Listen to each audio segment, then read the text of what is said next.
Hey everybody, my guest on the show today is Manali Yavatkar. She's the founder and CEO of Palm. We're going to talk about that. And this is a first for the show. We're going to talk about, amongst other things, composting. And it's fascinating because I was just telling Manali as you're catching up for the first time before pressing record. My family is a consumer in this space. We've done this for a few years in different things. And just from hearing from her, we're gonna learn a lot about that. We're gonna learn about her journey and all sorts of other things. She's also a founder and CEO, former corporate. So Manali, so good to have you here today. Thanks for having me, Jason. I'm so excited to talk about composting. Yeah. Yeah. You're like, I never thought I would say this earlier in my career. I'm like thinking back to my childhood was this what I thought I would be getting on a podcast, which even that was a thing, and going, I'm excited to talk about composting. We're going to talk about all that, and we're going to talk about some maybe misconceptions and trends in the space now, trends in the space in the future. And I'm just excited to have this conversation as somebody who's been a consumer of some products in this space and somebody who cares about this, somebody who cares about the planet and why this matters. So Manali, first of all, where are you joining us from today? I'm in San Francisco. Yes, and we're recording this in early May 2024, and it's hot there, hotter than usual. Yes, we're having a heat wave right now. It's been 80 degrees yesterday and today. And I believe heat is good for composting, if I'm not mistaken. Heat is good for composting. Heat is good for composting. And actually, if I'm not mistaken, I believe when the process kicks off, it generates heat, doesn't it? It does. If it's generating heat, you're doing it right. Yeah, because I was telling you we had one of those roller bins, like a manual where you pour in your eggshells and things, and it would be hotter than the outside, and when you get snow on it, and the snow would melt. And I'm like, that's super cool. Yeah. So let's first let's describe what Palm is, and then we're going to go back in time and talk about some of the other things in your past that you've done that's led you to going, hey, let me be a founder and a CEO, and we're going to talk about the risks that entailed. So what is Palm? Yeah. So at Palm, we're building sustainable products that complement your lifestyle and help you waste less. And we're starting with food waste. How come? Great question. So there's two main reasons why we're starting with food waste. One is my own personal experience with composting. I found collecting my food waste in the kitchen to be extremely stinky, messy, gross, and time-consuming. That's horrible. It's horrible. And I live in San Francisco where we have curbside composting. So we have a green bin that our city gives us. We're just supposed to put our food waste in there, and then our city will compost it for us. So it sounds super simple, but the actual collection of the food scraps in the kitchen is something that you end up dreading, and it's not a great experience. So I wanted to make it a much better experience. That was the first reason.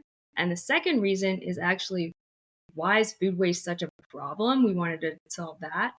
Yeah. So I can sort of start from the top there. So, methane is a huge problem, and actually reducing methane emissions is the fastest way to slow the growth of global warming. Yeah. And organic waste in landfills is actually the third largest driver of methane emissions. And most of that organic waste comes from our homes. So we really need to divert food waste from landfills, from our homes, in order to reduce methane emissions. And that's why composting is so important. I said this at the top, we're going to learn a lot. I've already learned, not like right there, I had no idea. I will say, we have two young children. The food waste is even worse when you have young kids. It's so gross. Like, to do anything other than either throw it in the trash, or as we talked about what you all provide and what we've used in the past is something on your counter makes it kind of easier. But yeah, like, oh, let me take this and walk it outside, or walk it to a tarp, or walk it something. It's just like, it becomes a lot when you're doing everything else. So before we get into that, you were sharing with me your background and how you've made a complete pivot from what would maybe seem to be not even a tangential industry, but I think that's probably an assumption that's probably not true. You probably can take a lot from your past career and the things you've been working on. But what was your background, and what were you doing previously to founding the company? Yeah, so I studied biomedical engineering at Columbia University. So I got a lot of hardware experience there, prototyping. I did an internship at Intel in their wearable department. So I did a lot of, hands-on product building. And then after that, I actually worked as a data scientist and then a machine learning engineer at a healthcare startup. So I was fully in the NLP AI world. And I actually left that to start Palm because I've always been passionate about sustainability. It's always been a part of my life. I started a whole sustainability campaign in high school and got my school LEED certified. So it's always been there. Wow. And, I'm young and I was kind of at a point in my career where I could take a risk. Mm-hmm. I could actually do something that I was personally and environmentally passionate about. So Yeah. I wanted to see if Very I could cool. have an impact by taking this risk and doing something that I'm passionate about. Yeah. Manali, how did you, what's the origin of caring a lot about this space? Is that something from how you were raised? Is it like you've obviously been interested if you got your high school LEED certified? I always find with entrepreneurs that are really passionate, and I said this to you to be clear, Ivy League educated, doing work that in a space that would probably give you a job for life in some way, machine learning, AI, and to have you go, you know what? Wonderful. I want to do this because I care. Do you know where that care really has came from? Yeah, that's a great question. So I grew up in Portland, Oregon, which is very close to nature. So grew Yeah. up camping, hiking, just always being outside. And Portland is very green. It's like Yes, it known is. for how green it is and having trees everywhere. So you're very close to nature. I went to like a Montessori school as a child where we had a Mm-hmm. garden, we would compost, and they really promote just being out in nature and being in the environment. We had like a forest in the back of our school that we would just go and forage all the time. So that's kind of how I grew up. And I think my interest in climate change and global warming really came from when I watched An Inconvenient Truth in Mm-hmm. school. I think that was the first time where I was like, oh my gosh, this is a huge problem. I don't think I really understood that until I watched that documentary. And I think it's a combination of caring about the environment, obviously for the future generations of people, but also I love animals. I think animals Mm. are beautiful and I love watching them and seeing them in the wild and being able to preserve our planet for them and making sure that they're not suffering is super important to me and really drives me. Mm. I had to share that my daughter goes to Montessori school, so that makes so Oh, much sense. nice. They have Yes. chickens, they have a couple sheep, Yes. they have a goat, they have their 85 acres and an old farm. And Yeah. my daughter, I'm smiling over here. My daughter loves animals and loves farm and plants and flowers. I think that's just part of the what you get with that sort of education. Amazing. So I always like to ask entrepreneurs who could be doing a whole slew of things, including collecting nice paychecks with full benefits from companies that are pretty stable, right? Yes. Like, Yes. so do you remember, I love this question because the stories are fascinating. Do you remember the moment where you go, oh, I should go do something in this space? And you actually, it went from like, oh, I should to I'm going to? Yes. Yes, I do actually.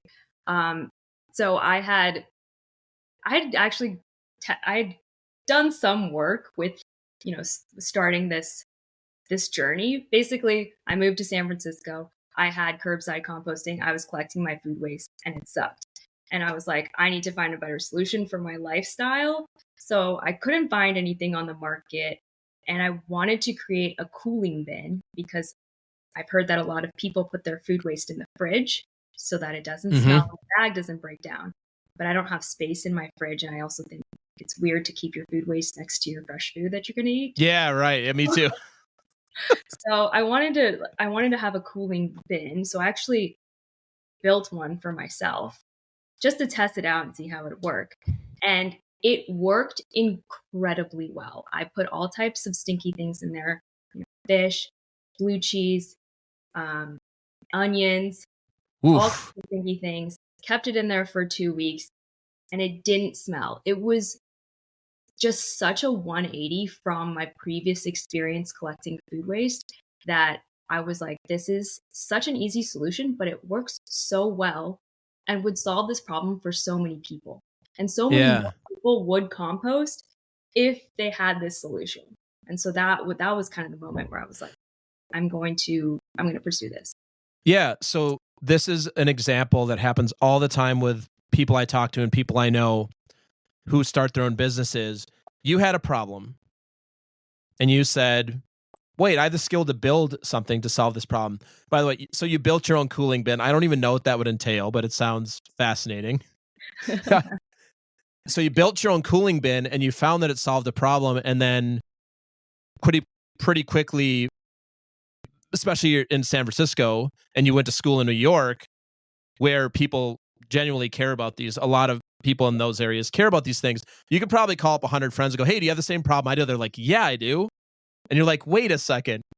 There's Exactly. people just like me, arguably millions of people just like me, who could use something just like this. Exactly. So what did you do? What did you do in that moment? Or what was the first thing you did when you went from, oh, this works for me, to, oh, there's something here that I could productize and deliver to the market?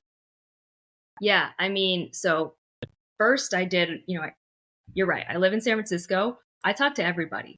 I have a dog. I go to the dog park. I would talk to everybody at the dog park about their composting, how they compost, the problems they're running into, all of that. Because I wanted to validate my experience and make sure that other people were having the same problems. I also took my little proof of concept that I built and I gave it to friends to test out. I gave it to other people, other households in San Francisco to test Oh, out. nice. Yeah, so I did want to validate it before actually, hiring an industrial designer and getting the actual product made. I was As I was getting ready for the interview, I went on to Kickstarter and love Kickstarter, and I was noticing that you had raised some funds and you had set a goal, and then you crushed it, like absolutely crushed the goal. What are you taking from that indication? Yeah, I mean, clearly there's demand for this product. And Kickstarter is a great community because it's people who want to be early adopters and want to try a new technology, and they're willing to give you feedback. So that is super valuable. But yeah, we crushed our goal in 2 weeks. We actually hit our goal in, I think, under an hour. So Amazing. yeah, we're super happy with that, and yeah, we're just gonna keep going. Yeah. What do you attribute the blowing past it? What do you attribute that to? Is it the lots of people like Manali with the same problem? Is it good design? Like what? Because there's a lot of things in Kickstarter that don't reach the goals. Mm-hmm. You just blew right through it quickly. Yeah, so I think part of Kickstarter and running a Kickstarter campaign is actually also your pre-campaign prior to Kickstarter. So you do want to do some market validation. You want to be testing ads and also building out a mailing list prior to your launch so that when you do launch, you know that people are interested and there are going to be backers. Yeah. That's super important. I think a lot of people don't realize that, and they think there was a time when you could put up a project on Kickstarter. I think it was maybe 10 years ago where you could put up a project on Kickstarter and get a bunch of backers. Nowadays, it is, you do need to, there's so many projects that you do need to find your customers, not just on the Kickstarter website, but through other means as well. Yeah. So did you start side hustling Palm when you still were working for others? So you were working as a side project. Yeah. And do you remember when you said, oh, it's time to go all in on this? Yeah. I mean, I was kind of already looking for another opportunity, and I definitely I love building things and I always have. And so I was ready to build something on my own. So taking the leap wasn't that difficult for me because Yeah. I was ready for that risk. You're Um, ready. yeah, but I would say it was after I had validation from other people that had tested the proof of concept. Yeah. And then is this the first time you've run your own thing, founded your own type Yes. of product? Do you remember what it was like the first couple of weeks where you wake up and you don't have a boss emailing you or Slack or Teams messages of all the things you have to get done for the week and big corporate goals, and you're like, wait a second, Yeah. there ain't nobody that's going to tell me what to do. And I asked from my personal experience of starting my own business, is that was challenging for me. Spent 20 years working for others, and most founders I talk to, they're like, that's a tough thing to get used to. And also the idea that productivity is no longer bound by when the company says you should be productive. It's by when you can get done. But being an industrial design and like engineering company, you can do a lot of this initial work. My guess is at any time of the day or Right. any time. Like it doesn't require you to have to, and then you have to like don't have a boss who's asking for like feedback or check in. So what was that experience like for you? And I call it like that context shift from employee to entrepreneur slash founder. What was that like for you? Yeah. So I would say, it was overwhelming at first Yeah. because you have so many things that you want to do, and there is not enough time in the day, and you have to prioritize. But it's your first time starting a company. You don't know, you want to get from point A to point B, but you aren't entirely sure what will get you there. You have No. all these ideas of things that you can do to get you there, but you don't have time for all of them. So you do have to prioritize some of them over others, and you're not entirely sure what to prioritize. So it can be very overwhelming, and it's tough because that prioritization is super important, because otherwise you're not going to feel like you're moving or progressing. Yeah. All things you can't really read about, and nobody teaches you in the education system either, no matter how Yeah. much you'd like to, because it's unique to each person's personality, the type of industry they're looking to go into. They're And also getting really focused on the things that you're naturally good at and you enjoy. And then as a founder, there are things you just have to do that you don't enjoy at all, probably, Yes. because you're doing it all. You're Exactly. doing it. Yeah. And Oof. everything is new, basically, Everything right? is I new. mean, I came from coding all day. So everything was new. And I've always prided myself on being a good problem solver, but it is tiring when you are problem solving everything and you come from a job where you're comfortable in what you are doing, and and now you're doing all these new things, and everything is new and everything is something you have to figure out. Yeah, very cool. Let's talk more about Palm specifically, what you're all doing in this space.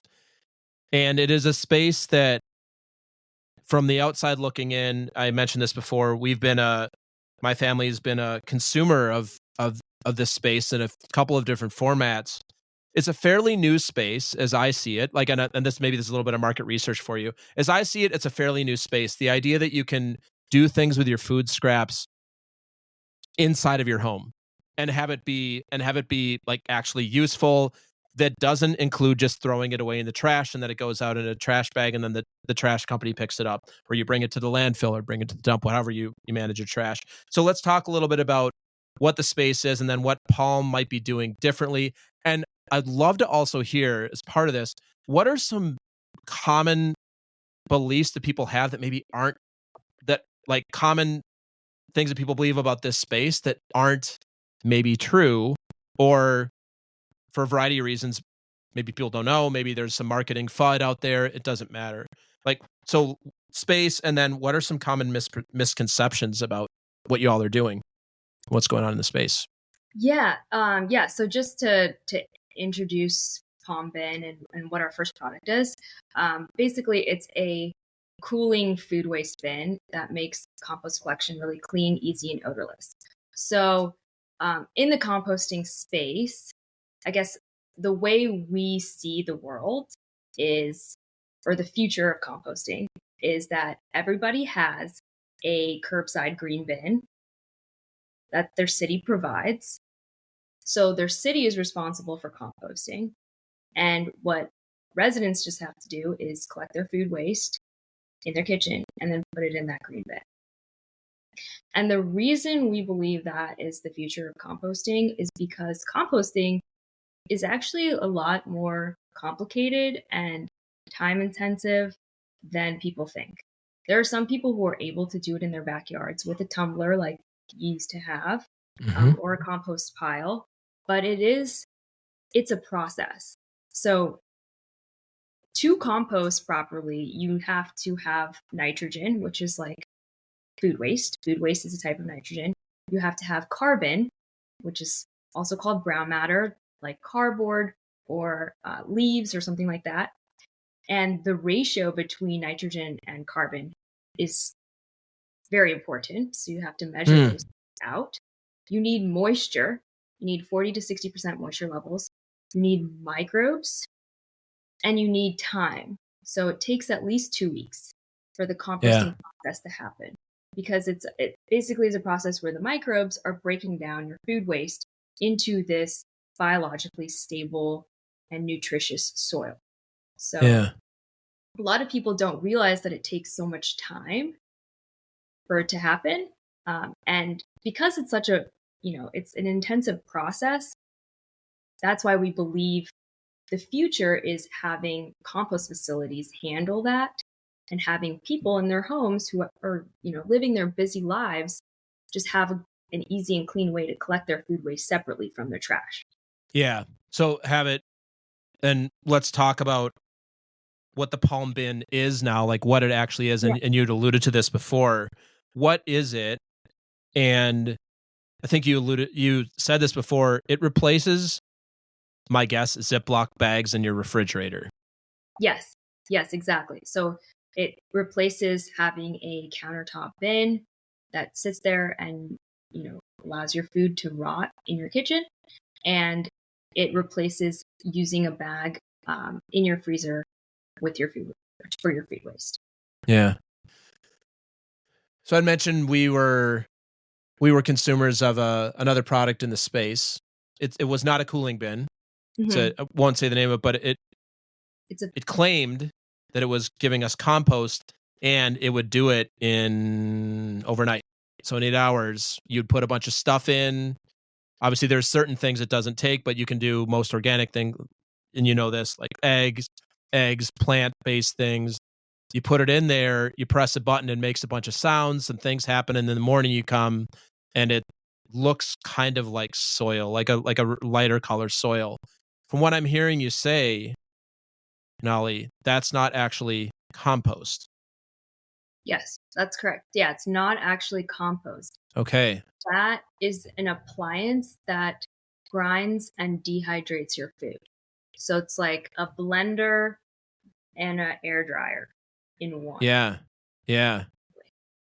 So there seems to be a benefit to that, but it seems that perhaps the education / marketing around that is not, if I'm not mistaken, though, a lot of these products, and there's nothing wrong with these companies, I don't think, but a lot of the marketing around this seems to be like at-home composting on your counter, is what I see them saying. Yes, I think the marketing is problematic because you are saying that it is composting and producing something that it is not. But I think depending on how you use these products in your home, it could be useful for you. So essentially, these appliances are solving the same problem that your palm bin is, which is the smell and mess of collecting food waste on your kitchen countertop.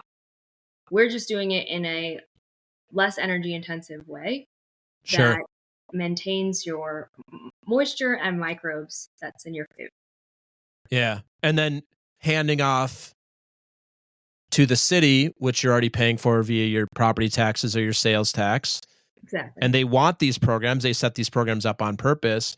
You give them, it gives you an easy way to store things without taking space in the fridge that then you can just hand to San Francisco or New York or any other major city has these programs now. and allows you to do that in a way that's convenient and easy. You don't have to walk outside or anything. Interesting. So when you say a cooling bin, I'm really curious about what alternatives might be in terms of what else might I be able to do. I always look at any sort of product like, if I'm not doing this, what am I doing? And the reality is I'm putting it in my freezer. Yes. Which takes up valuable space and puts food waste next to my ice cream and my ice cubes, which is pretty gross to think about. Yeah, and actually, after interviewing people who do use their freezers, I've learned that it also, because you have to put your food waste in your freezer, it's not a bin that's directly in front of you. And so people do end up throwing away food because they don't want to have the hassle of opening their freezer and putting it in there. Or they forget because it's not something that's directly in front of them. Yeah. Oh, absolutely.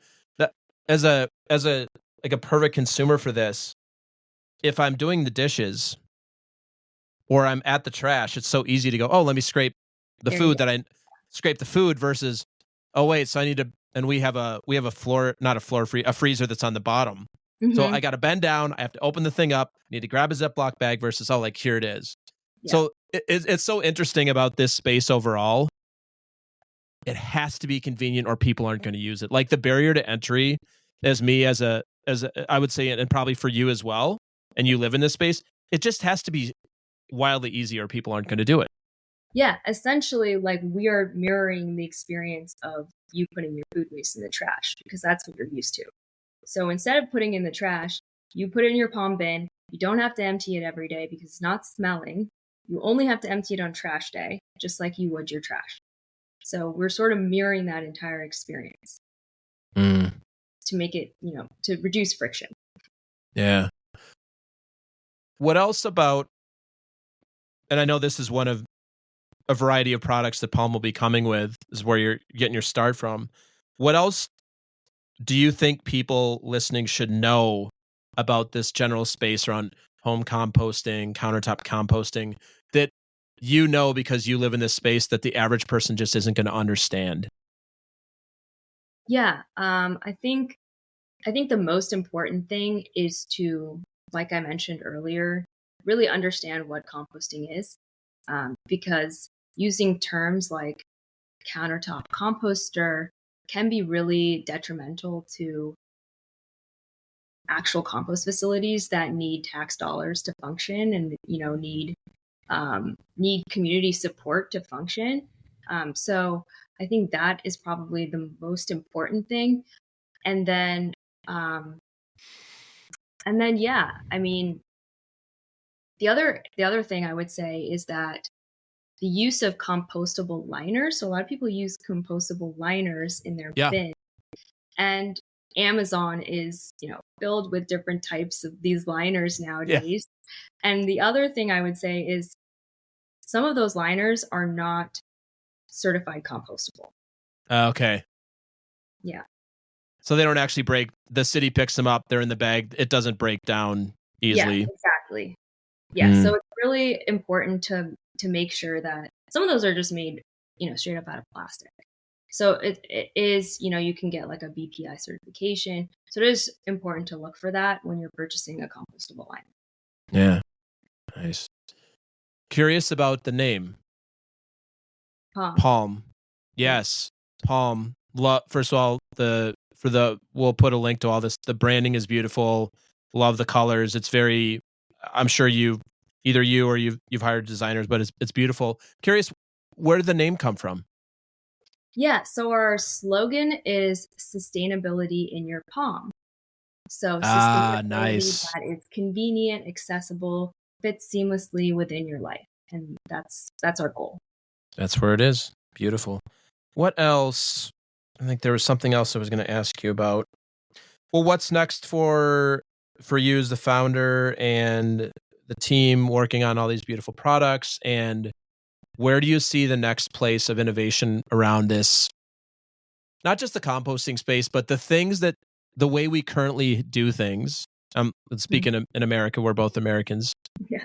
That are just ripe for innovation. that we can literally, and I love what you said, Manali, about, oh, we're just like replicating what you already do, which is open up your trash. Except this is just genuinely better for the environment.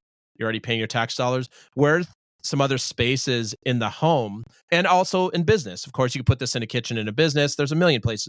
Right. You put this in, this is not just a home product, obviously. Yeah. Where are some other places in the home that you think are ripe for innovation that you're just looking at? I'm not asking for what your product roadmap is here, but more just generally where are some things that we're just doing things that are outdated that can be done better, and it's better for the environment and better for us as people? Yeah, that's a great question. So I think the kitchen is like a great spot to start. And specifically in terms of like materials used in the kitchen. So another thing we're doing at Palm is we're using sustainable materials and we're building circularity into the product lifecycle. So I think that needs to happen more with products that we use within the home. And I think it's important for the company who's making those products to own that product lifecycle. We cannot expect consumers to know how to deal with a product at end of life when they're done with it. Right? Yeah. Like we need to have something in place, a take back program, a repair program, all of that in place for consumers so that we make it really easy for them and we ensure that our products don't end up in a landfill. Yeah. So I think that is where the innovation will happen, and that will change the way we live in our homes. Yeah. Very cool. I like to, whenever I have founders on, I like to ask them, I like to tap your general knowledge of business and kind of the way you look at the world around some things that I know are useful for the audience because I get the feedback. First question I always ask is, when you're making a hire in the startup world, and it's your hire, what do you look for once they've crossed the threshold of, because early on, and you know this, that you're literally hiring for like a thing of like, oh, I need a CTO or I need a co-founder who is an industrial designer because it sounds like in this case, you do know how to do that work. But there's something that like, or like I need a chief revenue officer who all they're doing is going out in marketing and sales. Once they've fit the bill for the credentials to do it, what are the personality traits that you personally look for that would have you be a yes to somebody in an early stage company? Yeah. I would say definitely work ethic. Obviously, that's super, super important at a startup. But then like having a good attitude when things go wrong, because things go wrong all the time and things change all the time. So plans change all the time. And so being flexible and having a good attitude when you're, making changes and switching between things, that is super, super important from a personality standpoint. Yeah. Manali, how do you, in an interview process, how do you really suss that out? Yeah. I mean, if you're doing, so back at my job as an ML engineer, I sort of used the same sort of thing. So, you don't hire anyone without doing a project first or working with them. Got it. Okay. Interesting. Yeah. So it's like, it's like partner coding when you're hiring a software engineer. But in a similar way, you do a project and while they're walking you through the project, you can ask them, hey, like, we're actually going to go in this direction. Now what? So that really helps. That allows you to figure out how they respond in those situations. And then also just hearing their history, their work history, their career history, and asking them questions about that can give you an idea as well. Yeah, nice. And in the last couple of questions here, what's the thing you're most excited about in the business right now? That's a great question. I am most excited about getting the Palm Bin into people's hands and having them experience it. Yeah, and I won't say the date, but it's public. It's on Kickstarter. What you're projecting it obviously it's obviously an industrial product. You need to manufacture it. There's lead times for that.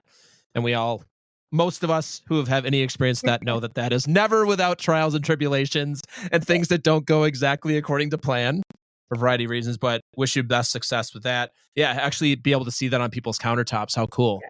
Right. At scale. Amazing. And then what's the thing as a founder that most I don't like to use the word worry, but maybe it is a word. If worry resonates for you, that's fine. But like, what's the thing that you most think about that you go, ooh, year from now or 3 years from now, like this is the thing that's like, I'm just concerned about, or you think a lot about that is more of a stressor for you? Yeah, that's a great question. I would say, I mean, I would say that what worries me is, we're making progress and we're making strides towards slowing global warming, just as a community, and our thoughts about how we purchase products and all of that. And I guess I worry that if the way people think shifts, they're not going to care about it as much, and that's going to be problematic, not only for my business, but also for the planet as a whole. And I think there's enough driving that to keep it top of mind. But I do worry that might change in the next few years. Yeah, thanks. I do have one more question. What are some companies that you really admire in the sustainability and space? Like, you think there are other companies that can be startups we never heard of. They can be massive companies that you think are doing right by the planet that are inspirations for you. Yeah. So one that I found recently, actually, I'm super excited by them.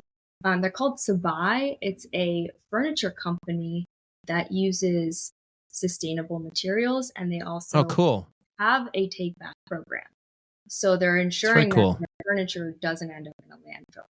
And it's very modular, so you can kind of grow furniture as you expand your family. And they have very good customer service. So yeah, that's a company that I'm super excited by. That's cool. Like bamboo, and they don't use like styrofoam. Yes. And no PFAs. Yeah, it's amazing. Yes, exactly. Yeah, because anybody's ever thrown away a piece of furniture, I'm just always like, wow, that's a lot of stuff that has to go somewhere. And if you've ever seen a piece of normal furniture burn, it burns black usually. Yeah. A lot of petroleum products in there. Right. Yeah. Well, Manali, I want to thank you so much for coming on today, for the good work you're doing out there. For everybody, I'm sure they'll want to connect and learn more about what you all are doing over there. What's the best way for people to get in touch and see what you're all up to? Yeah, so you can check out our Kickstarter. Just look up Palm Bin. And to get in touch with me directly, you can hit me up on email. I'm at manali@palmlabs.co. Cool. We'll put all that in the show notes. Manali, any last parting words of wisdom or gifts you'd like to give the audience from your wisdom today? I would say if you don't already compost, you should start. If you don't have a curbside bin yet, there are community compost groups in most cities now that will happily pick up your food waste for you.